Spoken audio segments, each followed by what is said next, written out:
Hi అండి, welcome to Amaravati వంటలు. ఈరోజు మన వీడియో వచ్చేసి బెల్లం గవ్వలు తయారు చేసే విధానం చూద్దామండి.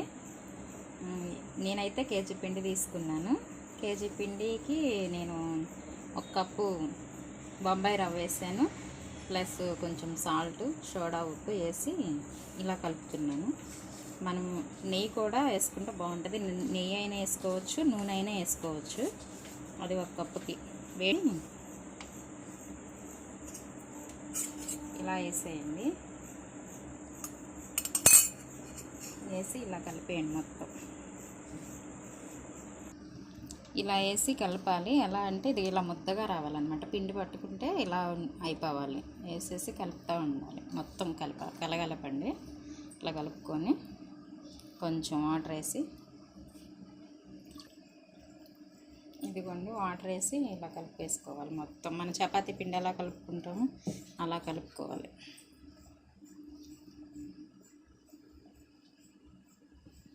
ఇదిగోండి ఇలా చపాతీ పిండి కలిపేసాను. చపాతీ పిండిలాగా ఇలా ముద్దగా కలిపేసుకొని దీన్ని ఎలా లేదన్నా ఒక 1 అవర్ అన్నా ఇలా ఉంచేసి దీని మీద తడి క్లాత్ వేసుకోవాలి. మంచిది కాటన్ క్లాత్. ఇదిగోండి ఇలా చపాతీ పిండిలాగా ఇలా ముద్దలా కలిపేసుకున్నాను. దీని మీద ఈ తెల్లటి క్లాత్, తడి క్లాత్, కాటన్ మంచిగా ఇలా వేసేసి పెట్టి ఎట్లేదని ఒక 1 అవర్ అన్నా ఇలా ఉంచుకోండి.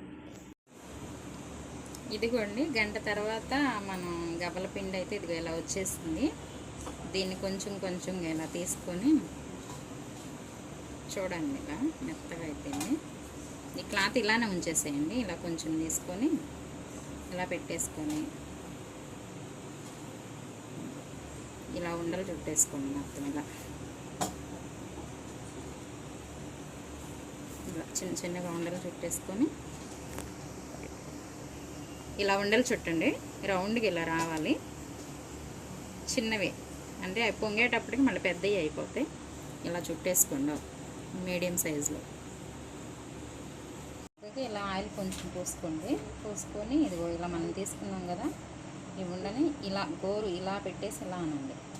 ఫస్ట్ లావు వచ్చిందంటే తొందరగా ఆగదండి, మెత్తగా అయిపోద్ది. అందుకని ఇలా గవ్వ ఈ బొట్టన వేలు ఇలా పెట్టుకోండి. ఇలా అంటే చాలా వచ్చేస్తుంది పలుచగా.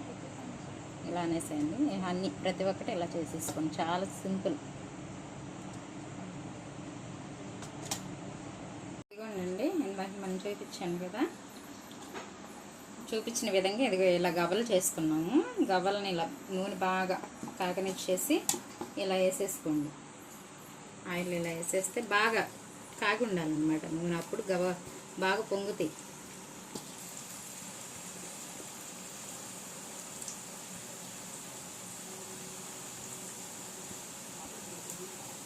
ఇంకోండి వేసినాక ఇలా మామూలుగా విడిలిపోయేంత వరకు గంట అయితే పెట్టకూడదు. చక్కగా కొంచెం గట్టిపడినిచ్చేసినాక ఇలా తిప్పేసుకోండి. ఇలా గోల్డ్ కలర్లోకి రావాలన్నమాట అండి. ఇలా గోల్డెన్ కలర్లోకి వచ్చేంత వరకు కాలనివ్వాలి. మరీ ఎక్కువ కూడా కాలనివ్వకండి. మరీ ఎక్కువ అయితే మాడిపోతాయి. ఆరిపోయినాక వేరే కలర్లోకి వచ్చేస్తాయి. ఇలా వస్తే చాలు, సర్వ్ చేసేసుకోవడమే. ఇలా చక్కగా ఆరనియండి.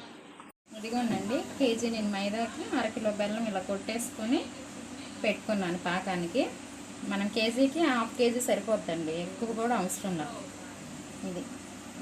ఇదిగోండి ఇది ఇప్పుడు నేను స్టవ్ వెలిగించేసి పొయ్యి మీద పెట్టేసుకుంటాను. దీంట్లో మనం యాలక్కి పొడి అన్నీ వేసేసుకున్నాము. ఇదిగోండి పాకం వచ్చేసి చూసుకున్నాము. ఇదిగోండి ఇలా పాకం అంతా దగ్గరికి ఇలా రావాలన్నమాట. ఇలా రావాలి. ఇట్లా దగ్గరికి రావాలన్నమాట. ఇంకొంచెం రావాలి. ఇలా తిప్పుతూ ఉండాలి కొంచెం. పాకం చూపిస్తున్నాను చూడండి. ఇదిగోండి పాకం అంతా ఇదిగో ఇలా దగ్గరికి వచ్చేసింది చూడండి ఒకసారి. ఇదిగోండి చూస్తున్నారా, ఇలా దగ్గరికి రావాలన్నమాట. ఇలా ఉంటే తొందరగా ఆరిపోగానే ఏటికి అది విడిగా వచ్చేస్తుంది. సరేనా, వచ్చేసిందండి పాకం. ఇలా కోసేసుకొని ఇలా తీసుకోవాలి మొత్తం. ఇవ్వండి చూడండి, ఇలా పాకం అంతా ఇలా కలిపేసుకొని ఒక ప్లేట్లోకి ఆరిపోసుకుంటాను. ఇదిగోండి ఇలా ఆరిపోసేసుకొని ఒక బేషన్లోకి ఇలా పెట్టేసుకోవాలి, వెడల్పాటి దాంట్లోకి. ఇదిగోండి చూసారా, ఇది ఎలా వచ్చినాయి గుల్ల గుల్లగా చక్కగా. ఇదిగోండి ఒకటికొకటి చక్కగా విడిపోయి ఉన్నాయి చూసారా. ఇలా రావాలండి.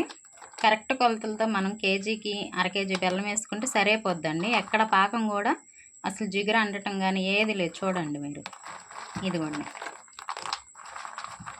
ఇదిగో చూసారా ఎలా ఉన్నాయో బెల్లం కావాలో. ఇదిగో చూడండి, ఒకటి ఇరగదీస్తాను.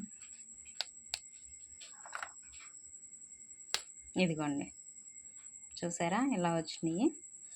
మా వీడియో కనుక మీకు నచ్చినట్టయితే షేర్ చేయండి, సబ్స్క్రైబ్ చేయండి, ఒక లైక్ కొట్టండి. Okay friends, thank you.